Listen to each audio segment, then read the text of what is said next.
There is a Talmudic story, perhaps familiar to you, about Honi the circle maker. One day, we have Honi, this curious Israelite, walking along a road when he sees a man planting a carob tree. Honi says to him, "How many years until this tree will bear fruit?" The man replied, "It will not produce any fruit until 70 years have passed." Honi replied back, "Wow, and you will live another 70 years? You will wait that long to eat from this tree?" The man, with kindness in his heart, responded, "Just as my ancestors planted trees for me, I too am planting trees for my descendants." Now, as some of you may know, my wife and I welcomed our daughter Ida to our family in May this year, and she turns 6 months next week. And so perhaps it is for that reason that I've been drawn to this story of Honi the circle maker. I have certainly found myself appreciating all that my parents did to support me, while at the exact same time figuring out how to best support Ida and allow her to thrive in the future. But beyond my own family, looking at the whole of our Jewish tradition, legacy seems to be at the center. If we look to our prayers, our Talmudic discussions, our family traditions, our rituals, so many of them are concerned with ideas of legacy, ideas of honoring the past and the future through the transmitting of values and other cherished parts of life. In our Torah portion this week, we find one of our own ancestors, Abraham, grappling with similar ideas of legacy. Although named Chayei Sarah, the life of Sarah, this portion actually begins with the death of Sarah. We read, "Vayehiyu Chayei Sarah me'ah shana ve'esrim shana ve'sheva shanim shnei Chayei Sarah." Sarah's lifetime, the span of Sarah's life, came to be 100 years, and 20 years, and 7 years. Rashi, one of our commentators, notes that the word years is repeated to indicate that they were all equally good. And so, after all of these years and experiences, we say goodbye to Sarah and are left to wonder about the legacy of all of these good years. What impact did she have? How will she be remembered? What do we make of her life?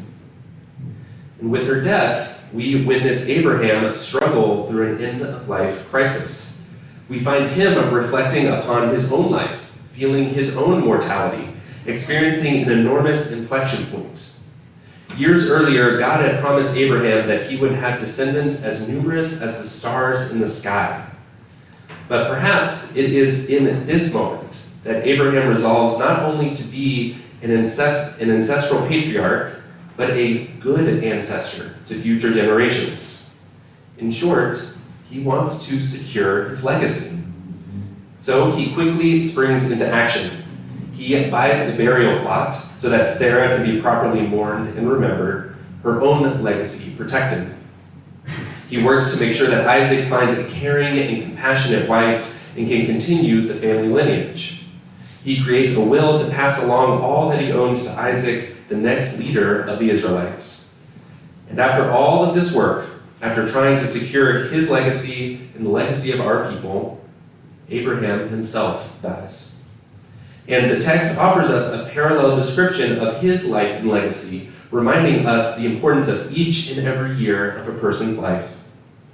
Ve'ele yemei shnei Chayei Avraham asher chai me'ah shana v'shivim shana v'chamesh shanim.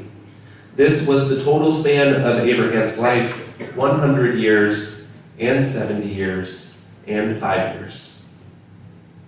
Often, when we think about the concept of legacy, we find ourselves considering the ways in which older generations strive to support and care for younger generations. And yet, right after Abraham dies, we see the ways in which younger generations also hold a responsibility to older generations in order to protect their legacy. Our Torah describes Isaac and Ishmael, Abraham's sons, coming together after being apart for many years to bury Abraham in the cave of Machpelah, the cave that Abraham bought when Sarah died. Ishmael, the son who was banished into the wilderness with his mother Hagar, and Isaac, the son who was just recently in our Torah nearly sacrificed by Abraham on top of a mountain. These two sons, overcoming trauma, anger, sadness, grief, all of these emotions, they come together to bury their father, to carry on his legacy, and begin to create a legacy of their own. Each of us, no matter our age or generation or family structure, have a choice in how we build our legacy. When we consider the legacy we inherit from others and the legacy that we are leaving behind, we must remember that we have agency. We have choices to make. How we treat our loved ones, how we interact with our coworkers, how we connect with our community members, how we respond to the challenges of this city, country, and world, they all determine our legacy. And our Torah reminds us too that even if we feel like we failed in one area, that there is always room for forgiveness, compassion, and a new way forward. There were 3 events this week for our CBE community that offer a glimpse, perhaps some wisdom, into how we can think about legacy. First, on Tuesday night, we hosted a screening of the film There Is Another Way in partnership with the Other Israel Film Festival.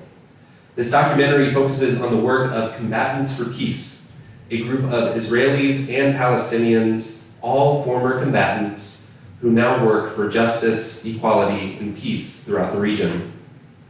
The film details the way in which the group, established years before October 7th, navigated the challenges of coexistence and peace building over the past 2 years.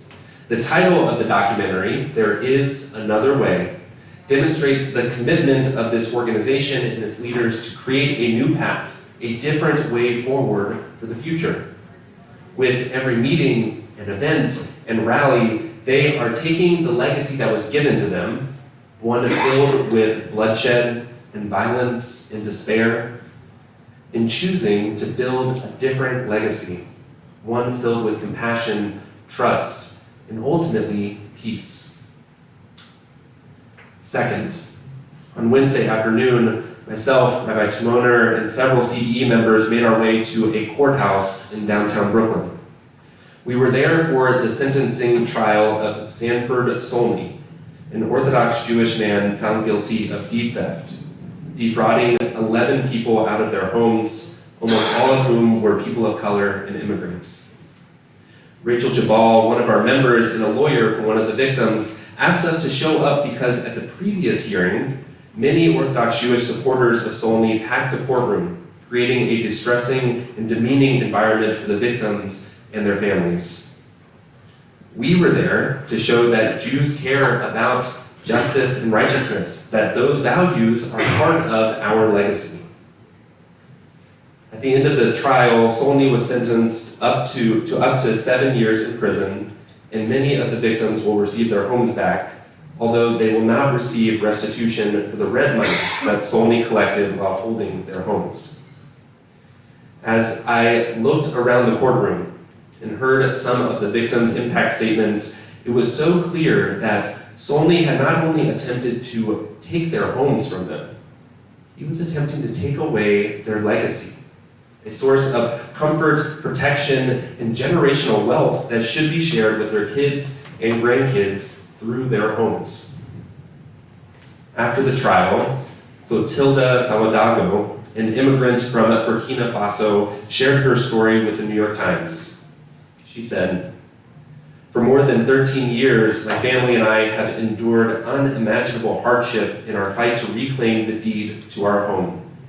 What should have been a straightforward matter of property rights became a prolonged and devastating ordeal, one that has inflicted deep emotional, physical, and psychological harm on every member of our family."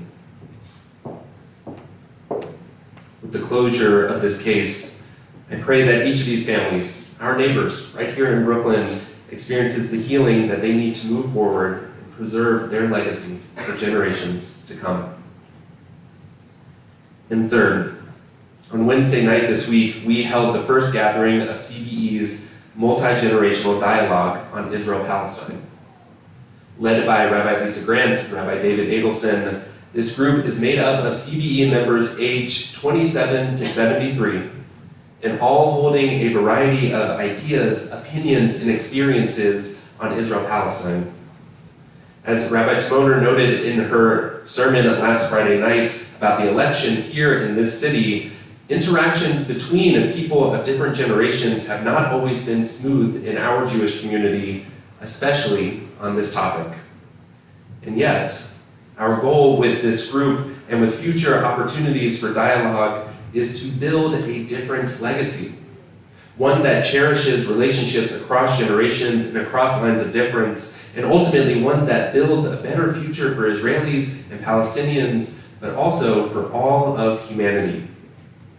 That is the legacy I hope to leave my daughter as she grows up in this community. And it's a legacy that all of us here right now deserve in our lifetimes, and that all future generations of CBE members deserve as well. As we consider all these ideas, both from our ancestors in Torah and in our community this week, perhaps it is the simple wisdom of our friend Honi the Circle Maker that can guide us forward. What was planted before us that we have benefited from? What will we plant for future generations? And how can we build a legacy we can be proud of? A legacy for our loved ones, and for this community, and for all of humanity. A legacy of goodness, of wholeness, of justice, and of peace. Shabbat Shalom. Shabbat Shalom.